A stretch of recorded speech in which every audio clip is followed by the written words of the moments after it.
Hello trader, welcome to Stockologic. Hope आज आप सबका दिन बहुत बढ़िया गया होगा। तो चलिए हम लोग आज बात करेंगे कैसे हमने निफ्टी में ट्रेड किया था। ठीक है, आज हमने बैंक निफ्टी और निफ्टी दोनों में ट्रेड किया था, वो हम लोग कैसे किए थे वो हम लोग बात कर लेंगे। ठीक है, तो उसके बाद हम लोग ये भी डिस्कस करेंगे कल जो हमने कहा था उस हिसाब से कुछ काम हुआ या नहीं हुआ। ठीक है, तो मेरा स्क्रीन आप लोग को दिख रहा होगा, ये है निफ्टी का चार्ट। हम लोग निफ्टी का चार्ट है और हम लोग पहले 15 मिनट का टाइम फ्रेम निकाल लेते हैं। तो ये 15 मिनट का टाइम फ्रेम है। ठीक है, तो 15 मिनट का टाइम फ्रेम में आप लोग क्या नोटिस किया कि आज मार्केट क्या हुआ और कल हम लोग को जो ट्रेंड लाइन हमने ड्रॉ किया था ये आपका ट्रेंड लाइन के ऊपर ही मार्केट क्लोजिंग है। तो जब भी एक मार्केट किसी चीज़ को मतलब ब्रेकआउट देना चाहता है तो उसके लिए वो थोड़ा मुश्किल होता है। तो वो क्या करता है, वो ब्रेकआउट या ब्रेकडाउन देता है। तो यहाँ पे क्या हुआ, ब्रेकआउट हुआ। तो ब्रेकआउट होने के बाद हम लोग क्या किया, मार्केट ने यहाँ पे सस्टेन किया था। तो हम लोग ने इसलिए निफ्टी में आज ट्रेड किया क्योंकि ये थोड़ा सा मूवमेंट दे रहा था। इसने क्या किया, पहले ही 5 मिनट का बाद में इसने सेकंड कैंडल को एक दिखाया कि ये नीचे जाएगा। तो हमने यहाँ पे एक पुट साइड का एंट्री लिया था और यहाँ पे हम लोग को बहुत बढ़िया प्रॉफिट देखने के लिए मिला। ठीक है,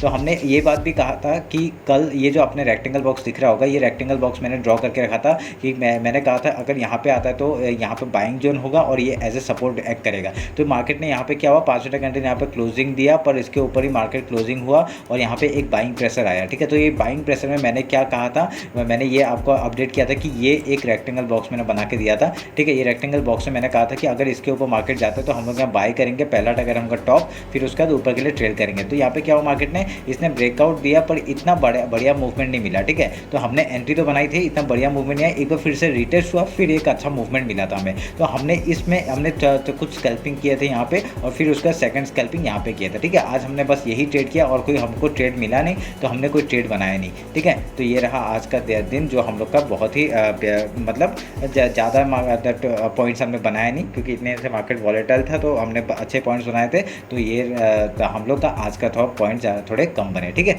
तो अभी कल के लिए क्या करेंगे वो हम लोग डिस्कस कर लेते हैं। ठीक है, तो जल्दी से डिस्कस करते हैं। आज थोड़ा देर हो गया अपडेट का अपलोड करने में वीडियो, तो ये 15 मिनट का टाइम फ्रेम हम लोग ले लेते हैं। तो अभी 15 मिनट के टाइम पे आप लोगों को क्या दिख रहा है, एक मार्केट रेंज में है। ठीक है, तो इस रेंज से ये इस रेंज में था पहले, फिर इसका ब्रेकडाउन दिया था, फिर इस रेंज में मार्केट फंस गया था, फिर अभी क्या हुआ, फिर से ये इसी रेंज में फंस गया जहाँ पे पहले फंसा था। तो अभी यहाँ पे क्या हो सकता है, अभी देखिए यहाँ पे एक बाइंग जोन हम लोग को दिख रहा है। ठीक है, तो अभी अगर कल मार्केट थोड़ा सा वॉलेटाइल होता है, अगर मार्केट थोड़ा सा इसका अगर यहाँ पे रेंज में कहीं खुलता है, ठीक है, रेंज में खुलता है, इस जगह का ब्रेकडाउन देता है, रिटेस्ट के बाद एंट्री लेंगे, डायरेक्टली यहाँ पे कहीं इस पर सपोर्ट बनाने देंगे पहले। ठीक है, सपोर्ट कहाँ पे आके बनाते हैं वो हम लोग चेक करेंगे। जैसे हाई तोड़ता है हम लोग उधर में एक बुलिश साइड का मूवमेंट पकड़ेंगे, अगर लो तोड़ता है तो हम लोग डायरेक्ट एक सपोर्ट जहाँ पे ढूंढते हैं वहाँ तक का ट्रेड ले सकते हैं। ठीक है, ये आप लोग ध्यान में रखिएगा। उसके बाद अगर कहीं ऊपर या नीचे जाते हैं हम लोग को देख लेंगे कहाँ पे जाता है। ठीक है, वो हम लोग अपडेट कर देंगे इंस्टाग्राम में, अगर फॉलो नहीं किया फॉलो कर लीजिए। तो यहाँ पे एक ट्रेंड लाइन फिर से बनते हुए दिख रहा है मेरे को, ये वाला एक ऐसा छोटे से ट्रेंड लाइन अगर ड्रॉ करेंगे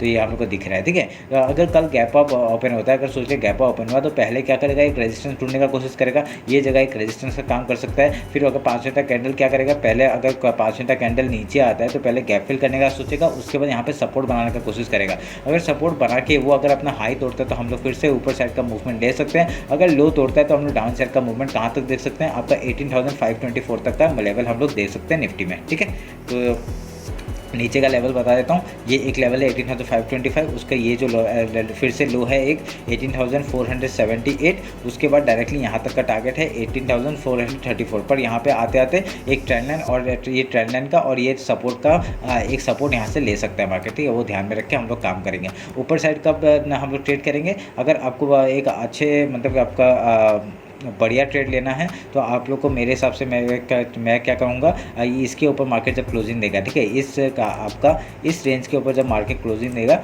एक रिटेस्ट के बाद एंट्री लेंगे, जैसे ही हाइट उड़ेगा हम लोग एंट्री बनाएंगे और हम लोग ऊपर के लिए टारगेट लेंगे। पहला टारगेट क्या होगा 18,695 का, उसके बाद हम लोग ऊपर के लिए ट्रेल करेंगे। ठीक है, तो ये आप लोग ध्यान में रख के काम करिएगा। तो अभी हम लोग एक क्या करते हैं, अभी हम लोग वो देख लेते हैं, बैंक निफ्टी देख लेते हैं।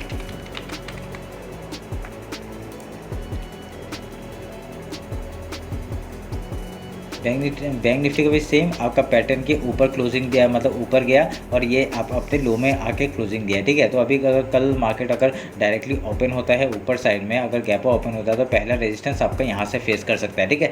कौन सा 44,191 का टारगेट जो फेस वो है लेवल है, यहाँ से एक फेस कर सकते हैं डाउन साइड का मूवमेंट। फिर एक वो नीचे आके एक सपोर्ट ढूंढने का कोशिश करेगा। यहाँ पे आपका बैंक निफ्टी भी सपोर्ट कहाँ पे आ रहा है, 43,952 का लेवल आपको सपोर्ट आ रहा है। जैसे हाई तोड़ता है हम लोग एंट्री बनाएंगे और ऊपर साइड का मूवमेंट हम लोग देख सकते हैं, जहाँ तक जाएगा वहाँ तक का, ठीक है। अगर हम लोग लो साइड कब तक नहीं बेरिश हो सकते, हम लोग स्कैल्पिंग कर सकते हैं, छोटे छोटे ट्रेड का स्कैल्पिंग कर सकते हैं। एक ट्रेंड लाइन का यहाँ पे सपोर्ट आ सकता है, उसके बाद एक सपोर्ट आपका डायरेक्टली 43,810 के यहाँ पे आ सकता है, ठीक है। अगर यहाँ तक भी मार्केट आता है तो आप लोग टेंशन मत लीजिएगा और यहाँ से आप लोग एक बाइंग साइड का अपॉर्चुनिटी ढूंढ सकते हैं जैसे हाई तोड़ता है, ठीक है। अगर ये आप लोग ध्यान में रखिएगा तो आपके लेवल्स मार्क कर लीजिए, 43,810 नीचे का लेवल, फिर 43,952 का यहाँ तक का एक सपोर्ट बनाने की कोशिश करता है। ऊपर का कौन सा, जैसे ही आपका हाई तोड़ेगा, ठीक है। हाई कौन सा है आपका, अगर यहाँ पे कहीं ये जो हाई है, ठीक है, इस हाई के ऊपर मार्केट अगर क्लोजिंग देता है 5 मिनट कैंडल, तो पहला टारगेट हम लोग का 44,348 का हो जाएगा। उसके बाद डायरेक्टली यहाँ तक का टारगेट हम लोग मिल सकता है 44,510 का। उसके बाद ऊपर जो जाता है हम लोग ऊपर के लिए ट्रेल करेंगे, ये ध्यान में रखिएगा, ठीक है। तो मैं ये बैंक निफ्टी का है। तो अभी यहाँ पे कुछ भी पैटर्न बनते हुए दिख नहीं रहा है। अगर यहाँ पे कल हम लोग क्या करेंगे, जो भी आपका जो आपका क्लोजिंग और वो होगा आपका, जहाँ पे मार्केट ओपन होगा वो हम लोग ध्यान में रख के काम करेंगे, ठीक है। उसके बेसिस में जो 5 मिनट का कैंडल जो सस्टेन करेगा, अगर गैप ओपन होता है पहले गैप फिल का वेट करेंगे, अगर गैप डाउन ओपन होता है पहले गैप फिल का करेंगे, ठीक है। उसके बाद आपका कहीं पे अगर सपोर्ट बनाता है या रेजिस्टेंस बनाता है, वो हम लोग उस हिसाब से प्राइस एक्शन में ट्रेड करेंगे। तो ये आप लोग ध्यान में रखिएगा। तो ये रहा मेरा बैंक निफ्टी और निफ्टी का एनालिसिस। एक बार हम लोग फिर निफ्टी भी देख लेते हैं, कल उसका एक्सपायरी है,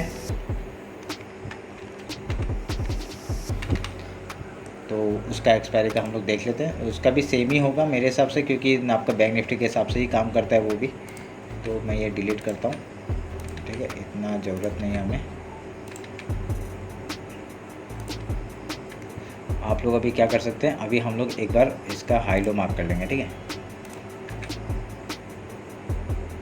ये मार्क हो गया हाई,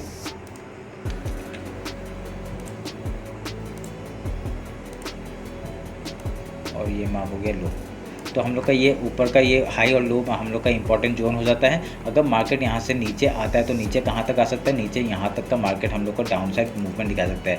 ये जो 19,326 है यहाँ पे आके एक सपोर्ट ले सकता है। अगर ऊपर साइड में अगर मार्केट जाता है तो हम लोग का ये लेवल एक आपका ऊपर का फिल करने के लिए जा सकता है। तो अभी ये इस रेंज में कहीं पर ट्रेड करने का जरूरत नहीं है। अभी जिस तरफ आपका ब्रेकआउट या ब्रेकडाउन देगा हम लोग उधर का ट्रेड करेंगे, ठीक है। तो अभी ना आपका छोटे आपका 5 मिनट के टाइम फ्रेम में आप लोग देख लीजिएगा, और उसमें छोटे छोटे स्कैल्पिंग अगर मिलते हैं तो वो अपडेट कर दूंगा मैं, अगर कुछ मिलता है मुझे। और उसमें आपको स्कैल्पिंग करना यहाँ पे इजी होगा, ठीक है, क्योंकि ये एक रेंज में फंसा हुआ है जहाँ पे अब अभी जब तक ये रेंज नहीं तोड़ेगा हम लोग उधर का ट्रेड नहीं ले सकते, ठीक है। जब तक रेंज नहीं तोड़ेगा हम लोग वहाँ का ट्रेड बनाएंगे, जब रेंज तोड़ेगा तब ट्रेड बनाएंगे, ठीक है।